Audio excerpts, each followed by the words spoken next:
I have always carried a heavy heart since the day I first realized that I was an outsider in my own marriage.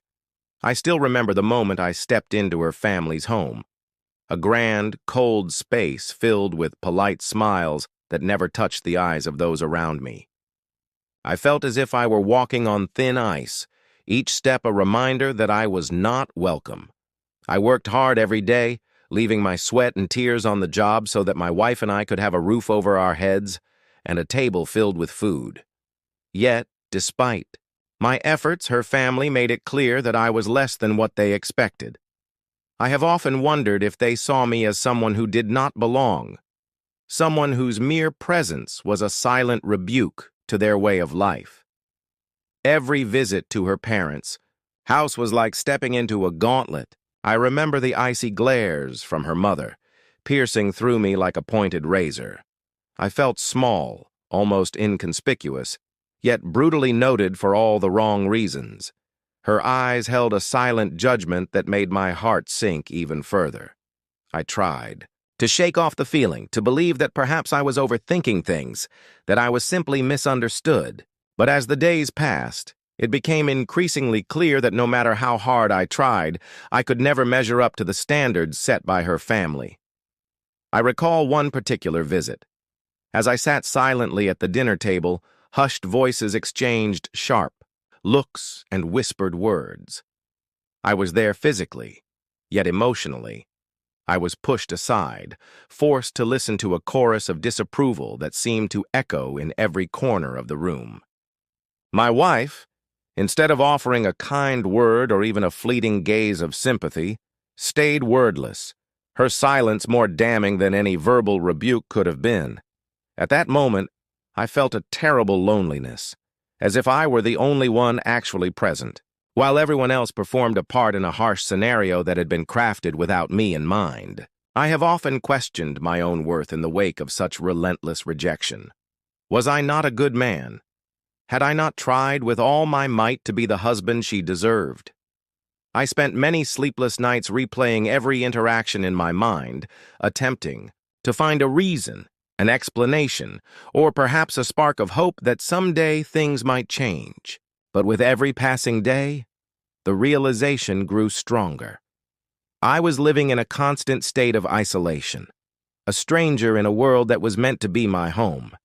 Even as I strove to be kind and caring, to support my wife in every possible way, her family's disapproval clung to me persistently.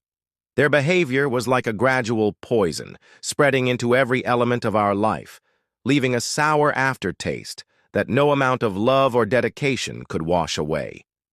I began to feel that my efforts were futile, that no amount of hard work could ever earn me a place at their table, both physically and metaphorically.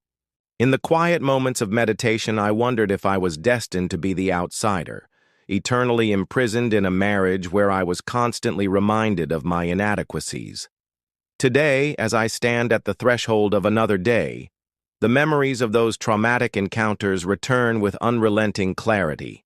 I am left to grapple with the harsh truth that, despite all I have given, I remain an intruder in a family that never embraced me.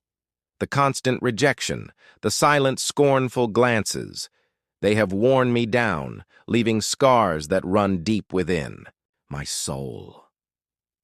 I struggle to reconcile the man I believe I am with the way I am seen by those who are supposed to be close to my wife.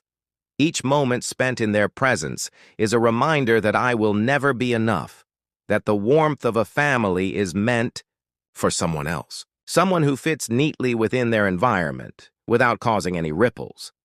It had been an ordinary day when my wife mentioned the celebration. I remember her calm voice, as if she were telling me of a small event rather than a family gathering. That had always been a source of pain for me. She said, "You should come." And though her words sounded easy, I could not help but feel a terrible anxiety descend over me. I knew that her family rarely extended an invitation, and when they did, I was confident it would simply lead to further pain and sorrow. I sat in the quiet of our living room that night, my mind racing with doubts and worries. I thought of all the times I had been forced to attend their events, each one filled with silent mockery and sharp looks. The idea of stepping into that room again made my heart pound with dread. I recalled the cruel smiles, the harsh whispers that had become all too familiar. Deep inside, I knew that this invitation was not a chance for acceptance, but a reminder of my place as an outsider in their world. Yet my wife's gentle insistence made me feel as though I had no choice. Her eyes, soft and hopeful, held a promise of something different. I remembered the many evenings when her silence had spoken louder than any words, leaving me feeling small and unworthy. Still, in that moment, her voice was warm and inviting, as if she truly believed. Maybe this time, things would change. Against my better judgment, I agreed to attend the celebration, even though a storm of apprehension built in my heart. I vividly recall the moment when I first recognized that the visit was far from done, and that the insult was going to reach a new, terrible level. I had invited them inside my home, thinking perhaps we could finally have an honest conversation. But as soon as they sat down in my living room, it became clear that this was not a gathering meant to heal old wounds.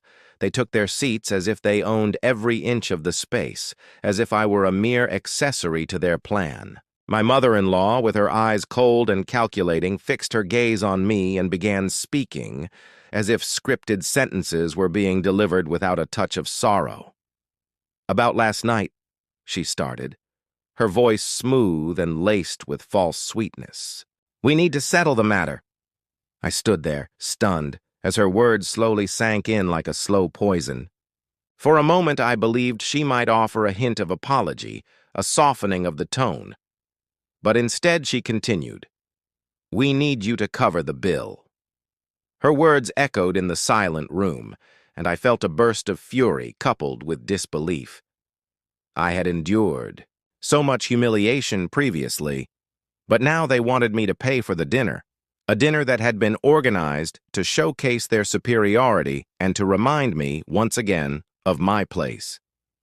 My wife, who had remained silent for so long, simply shrugged, as if the request was normal. "You have money," she said in a tone that left no room for debate. "And you can afford it." Her casual dismissal of my feelings stung more than the insults that had come before. It was as if my years of sacrifice were being measured by the size of my wallet rather than the depth of my love or the sweat I had shed day in and day out. I felt the heat rise in my cheeks, and a tightness grasped my chest as I attempted to process the severity of it all. Here I was, a man who had always tried to be supportive, who had given his best in every way possible, and now I was being expected to shoulder the financial load of an evening I had never agreed to bear. The room, filled with their patronizing looks and well-rehearsed expressions, seemed to close in on me. Every detail of that moment replayed in my mind. The way they had gazed at me with disgust, the whisper of their unsaid judgments, and the way my wife's eyes had fallen away every time I sought even a glimpse of kindness or understanding. I took a deep breath, trying to steady the storm of emotion flowing inside me. "Cover the bill?" I repeated, my voice low and strained, as if uttering those words might somehow make the reality of the situation easier to accept. My father-in-law shifted in his seat, a gesture that hinted at discomfort, yet he offered no further explanation. "It was a big expense," he mumbled, his tone evasive. "And since you were not contributing in any other way, we thought it fair that you help out." His words only deepened the wound. Fair? There was nothing fair about being compelled to pay for a night that had been created purely to remind me of my shortcomings and to belittle my very existence. I looked around the room, feeling every eye fixated on me with a mix of pity and superiority, as if I were some sort of charity case they were forced to help. The quiet rustle of fabric and the barely concealed amusement in their eyes filled the space, and with each passing second, my anger grew. I remembered the countless times I had stayed silent, swallowing my pride and accepting the insults as part of my life. But now, as I stood in my own living room, facing them, I knew I could not allow this indignity to continue. Every word they had spoken, every look of disdain, had led to this moment. The invitation to dinner, the mocking treatment at the restaurant, and now this demand. It felt like the final blow in a series of endless insults. I felt as if I were drowning in a sea of humiliation, forced to repay a debt that had nothing to do with money, but everything to do with my dignity. My hands clenched at my sides, and I struggled to keep my voice steady, knowing that this was the moment that would define whether I would continue to be the silent victim or finally speak out against the cruelty that had become my life. With a slow, deliberate motion, I took a step forward, closing the distance between us as I stared directly at my mother-in-law. The room fell even quieter, as if the air itself held its breath, waiting for my response. My heart pounded with a mix of fear and determination, and I felt every ounce of my long-suppressed frustration come rushing to the surface. "I have done more than enough for this family," I said, my voice trembling with raw emotion. "And I will not be treated like a bank account for your careless mistakes." The words hung in the air, a declaration of defiance that shattered the carefully constructed illusion of family unity. For a few long moments, no one spoke. The silence was heavy, charged with the weight of my anger and the undeniable truth that had finally surfaced.